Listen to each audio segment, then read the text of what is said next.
अस्सलाम वालेकुम। मेरा ख्याल है अब तक तो आप तक वो वीडियो पहुंच गई होगी और आप सबने ये वीडियो देख भी ली होगी, जिसमें एक तहरीक इंसाफ के हाइड आउट जमानत पार्क, जिसमें इमरान खान साहब छुप के बैठे हुए हैं और कारकुनान को बाहर उन्होंने जमघटा लगा हुआ है, जिसके अंदर खवातीन भी हैं, बच्चियां भी हैं, बच्चे सारे मासूम बच्चे भी हैं जो कल वहाँ पे बैठे हुए हैं। और वहाँ पे कुछ मंशियात के आदी भी लोग हैं और कुछ इंतशार फैलाने वाले भी हैं, कुछ मिलिटेंट विंग के लोग भी हैं जो इमरान खान साहब की हिफाजत के लिए मामूर है या फिर उनके लिए लड़ने मरने के लिए मामूर है। वहाँ पे अब कारकुनान ये कहते हुए पाए जा रहे हैं कि क्या मेरे मरने के बाद भी इमरान खान मेरे वालिद को ये वाली इज्जत देंगे जो उन्होंने जिले शाह के वालिद को उसके मरने के बाद दी।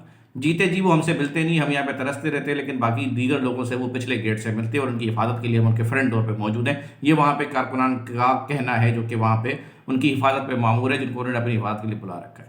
कारकुन जिले शाह का कत्ल एक मुअम्मा है। इस मुअम्मे का हल जो है वो इमरान खान की अपनी जमात की सफ़ों में से ही मिलेगा, क्योंकि सोशल मीडिया पे कुछ ऐसी वीडियोस, कुछ ऐसे क्लिप्स वायरल हो रहे हैं जिसपे ये देखा जा रहा है कि एक लड़ाई के दौरान जिले शाह को कुछ लोग जदोकोप कर रहे हैं, उसका गला दबा रहे हैं, उसको जख्मी किया जा रहा है, उस पर तशद्दुद का आगाज़ वहीं से हो जाता है। अपेरेंटली देखें, किसी भी हादसे के बाद सबसे पहले देखा जाता है उसका उसका बेनिफिशियरी कौन है। इस हादसे के बाद सबसे ज़्यादा शोर जिसने मचाया वो इमरान खान है। इमरान खान ने उसके वालिद को, जो उस बंदे से मिलना गवारा नहीं कर रहे थे, वो पता नहीं कितने दिनों से महीनों से वहाँ बैठा हुआ था, इमरान खान ने उसको 2 मिनट के लिए उससे मिलना गवारा नहीं किया और उसके वालिद को फ़ौरन बुला के और इतने मुतकबराना अंदाज में उसको जो है उससे इजहार अफसोस किया। तो इससे तो शर्म भी शर्मा जाए, लेकिन इमरान खान जैसा बंदा कभी नहीं शर्मा सकता। शर्म और इमरान खान दो अलग चीज़ है।